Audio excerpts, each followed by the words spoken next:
Box office దగ్గర సినిమాతో పలకరిస్తే మాత్రం ఉప్పెన సృష్టించేటువంటి మా డైరెక్టర్ బుచ్చిబాబు సానా గారిని సాదరంగా వేదిక మీదకి ఆహ్వానం పలికేస్తున్నాం.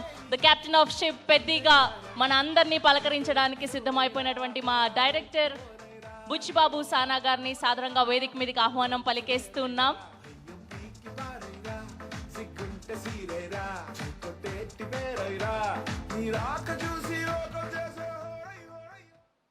అందరికీ నమస్కారం అండి.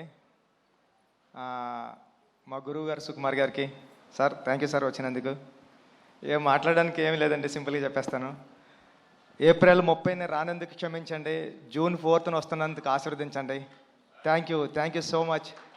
పెద్ది చాలా కమర్షియల్గా ఎమోషనల్ రైడ్ సతీష్ గారు చెప్పినట్టు మీ అందరి హృదయాలకి చాలా దగ్గరగా ఉంటాడు పెద్దిగాడిని హృదయంలో తీసేయడం అంత ఈజీ కాదు.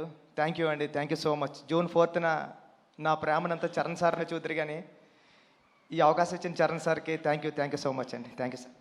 బుచ్చిబాబు గారు, మీరు చూడ్డానికి ఇంత సైలెంట్గా ఉంటారు, కానీ సెట్స్లో ఇంత మంచి యాక్టర్స్ని, ఇంత పెద్ద యాక్టర్స్ని పెట్టుకొని ఎలా డీల్ చేయగలుగుతున్నారు? ఎలా ఉంటారు? ఎలా మేనేజ్ చేయగలుగుతున్నారు? ఈ టెన్షన్ అండి, అంతే, ఇంకేముంటుంది, మామూలు చేసుకుంటాం. బేసిక్గా ఆన్ సెట్స్లో కూడా వర్క్ చేసేటప్పుడు ఇలానే ఉంటారా మీరు?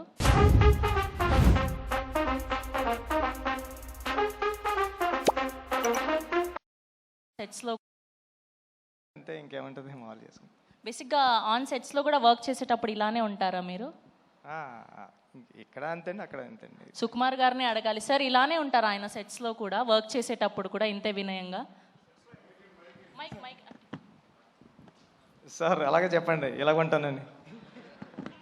సెట్స్లో ఇంకా వినయంగా ఉంటాడు, కానీ విశ్వరూపం కూడా ఉంటుంది. బికాజ్ ఒక డైరెక్టర్కి అంత కమాండ్ ఉంటే కానీ చేయలేరు కదా. So there are two sides. So డైరెక్టర్గా ఉన్నప్పుడు విశ్వరూపం ఉంటుంది, మళ్ళీ షార్ట్ అయిపోతే ఇలాగే ఉంటాడు.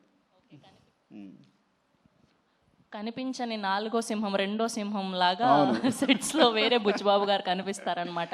ఓకే, సో ఈ వేదికగా రామ్ చరణ్ గారి ఫ్యాన్స్కి ఏమైనా చెప్పాలి అనుకుంటున్నారా? చరణ్ సార్ని దీంట్లో పెద్ద క్యారెక్టర్లో చరణ్ సార్ని మర్చిపోవడం అంత ఈజీ కదండి. చాలా అంటే చాలా మీరు ఇష్టపడిపోతారు పెద్ద క్యారెక్టర్ని. థ్యాంక్ యూ అండి, thank you so much. Okay, మాటలంటే మాట్లాడలేరు, కానీ ఒక 2 స్టెప్పులు అయితే వేయచ్చు కదా. అది ఈ జన్మలో కదండి, వచ్చే జన్మలో కూడా కుదరదు. కాదండి, ఈ మధ్య డైరెక్టర్లు భారీగా స్టెప్పులు వేసేసి సినిమాని ప్రమోట్ చేస్తున్నారు, మనం కూడా ఎందుకు ట్రై చేయకూడదు చెప్పండి. ఈ స్టెప్పులు వేస్తానండి. Thank you. అయ్యో, థ్యాంక్ యూ అండి, thank you so much. So 4th జూన్న మనం పెద్ది వరల్డ్ని చూడబోతున్నాం. సో వరల్డ్ వైడ్గా పెద్ది పెహల్వాన్ని జూన్ 4వ తారీఖు నుంచి చూడబోతున్నాం థియేటర్స్లో.